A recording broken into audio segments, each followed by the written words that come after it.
Junagadh સાસણગીરમાં safari અને ફોરેસ્ટના guest હાઉસમાં online booking ફ્રોડનો મામલો. બોગસ વેબસાઇટ બનાવી આવતા પ્રવાસીઓને છેતરતો હતો. પ્રવાસીઓને પોતાની બોગસ વેબસાઇટના આધારે સિંહ દર્શન પરમિટ અને ગેસ્ટ હાઉસનું બોગસ બુકિંગ કરાવી આપતો. આ બોગસ વેબસાઇટના નામે પ્રવાસીઓ પાસેથી નાણાં લઈ છેતરતો હતો. જગન્નાથ મંદિર ટ્રસ્ટ અને શ્રીરામ આશ્રમ નામની બોગસ વેબસાઇટ બનાવી કર્યો હતો ઉપયોગ. પોલીસે મુખ્ય આરોપી રાશિદ ખાન અયુબ ખાન કરી ધરપકડ. પકડાયેલ આરોપી મૂળ રાજસ્થાનના મેવાડની રહેવાસી 0.20 જેટલા પ્રવાસીઓ સાથે છેતરપિંડી કર્યું હોવાનું આવ્યું સામે.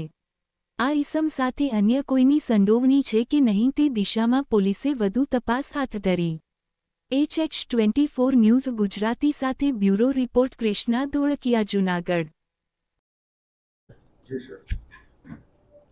જૂનાગઢ જિલ્લામાં મેંદરડા પોલીસ સ્ટેશન વિસ્તારમાં આવેલ સાસણગીર જે છે જ્યાં સફારી અને ફોરેસ્ટનું જે રેસ્ટ હાઉસ છે જેને સિંહ સદનના નામે ઓળખાય છે, ત્યાં એક એવી કમ્પ્લેન ધ્યાન ઉપર આવી અલગ અલગ ફોરેસ્ટના અધિકારીઓને કે ઓનલાઈન એમણે આ સિંહ સદનના રૂમ્સ તથા જંગલ સફારી બુક કરેલી હોય અને એ લોકો ત્યાં બુકિંગની જે કંઈ રિસિપ્ટ અથવા તો એ મુજબનો વિગતો લઈને પહોંચેલ ત્યારે ફોરેસ્ટના અધિકારીઓ જણાવેલ કે ઓનલાઈન બુકિંગ સિંહ સદનનું થતું નથી. અને ત્યારે ફોરેસ્ટના અધિકારીઓને ધ્યાન ઉપર આવ્યું કે આ કોઈ નકલી વેબસાઇટ બનાવેલ છે અને આ રીતના સિંહ સદનના રૂમોનું બુકિંગ ને સાથે સાથે જંગલ સફારીનું બુકિંગ કરવામાં આવે છે. તો શાસનના RFO શ્રી દ્વારા મેંદરડા પોલીસ સ્ટેશનમાં આ સંબંધે ફરિયાદી બનીને ફરિયાદ દાખલ કરવામાં આવી. જુદી જુદી કલમો BNSની તથા IT એક્ટની જુદી જુદી કલમો હેઠળ મેંદરડા પોલીસ દ્વારા ગુનો દાખલ કરી અને આગળની તપાસ મેંદરડા PI શ્રી સરવૈયાના દ્વારા હાથ ધરવામાં આવેલ.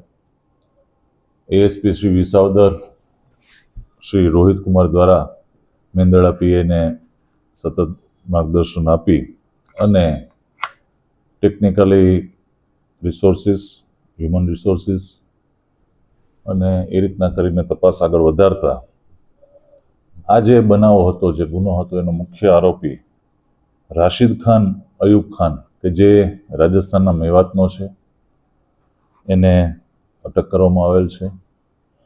એની પાસેથી 2 ફોન કબજે કરવામાં આવેલ છે. આરોપીની પ્રાથમિક પૂછપરછમાં એણે જગન્નાથ મંદિર ટ્રસ્ટ, શ્રીરામ આશ્રમ આવી બધી અલગ અલગ વેબસાઇટ બનાવેલી છે. ખાસ તો જે ફોરેસ્ટનું જે સિંહ સદન છે કે જ્યાં ઓનલાઈન બુકિંગ થતું જ ન હતું, પરંતુ આ જે આરોપી છે, આરોપીએ ઓનલાઈન બુકિંગ દ્વારા અને અમુક નંબર આપીને WhatsApp કોલિંગ દ્વારા જે કંઈ એના આ રીતના એની જાળમાં સપડાય એ લોકો પાસેથી પૈસા ખંખેરી અલગ અલગ બેંકોમાં અને એ રીતના છેતરપિંડી આચરેલ. અને એ આરોપીને ASP શ્રી વિસાવદર અને એમના માર્ગદર્શન નીચે PI સરવૈયા અને મેંદરડા પોલીસની ટીમો દ્વારા એની અટક કરવામાં આવે છે. અત્યારે માત્ર પ્રાથમિક તપાસ થઈ છે. હજી જે કે એની રિમાન્ડ લઈને એ બધી પ્રોસિજર કરવામાં આવે છે, પણ કોઈ વન વિભાગના કર્મચારીની સંડોવણી ધ્યાન ઉપર આવે છે. અલગ અલગ જગ્યાએ NCCRP પોર્ટલ જે છે કે જે સાયબર ક્રાઇમને લગતી ફરિયાદોનું પોર્ટલ છે, એની ઉપર અત્યાર સુધીમાં 20 ફરિયાદ આના જે કંઈ નંબરને વાપરતો હતો એની ઉપર 20 જેટલી ફરિયાદો અત્યારે પ્રાથમિક તબક્કે મળી આવેલ છે. અને હજુ જેમ જેમ ડિટેલ ઇન્વેસ્ટિગેશન થશે એમ આ તપાસમાં ઘણા મુદ્દાઓ ખુલશે. એ હવે એની વધુ ડિટેલ તપાસમાં વધુ જાણકારી મળશે. અત્યારે જે મુખ્ય આરોપી છે આ રાશિદ ખાન કરીને, એ રાશિદ ખાનને અત્યારે અટક કરેલો છે. એ સિવાય જ્યાં જ્યાં એના બીજા કોઈ બેંક એકાઉન્ટમાં પૈસા લેતો હશે અથવા તો એની સાથે કોઈ મદદગારીમાં હશે તો એ બધી તપાસના આગળ જેમ વધતી જશે એમ ખ્યાલ આવશે. એને ટીમે જે જગ્યાએથી લોકેટ જ્યાં કર્યો હતો એ જગ્યાએ ચોક્કસ લોકેશન મેળવીને એને પકડવામાં આવે છે.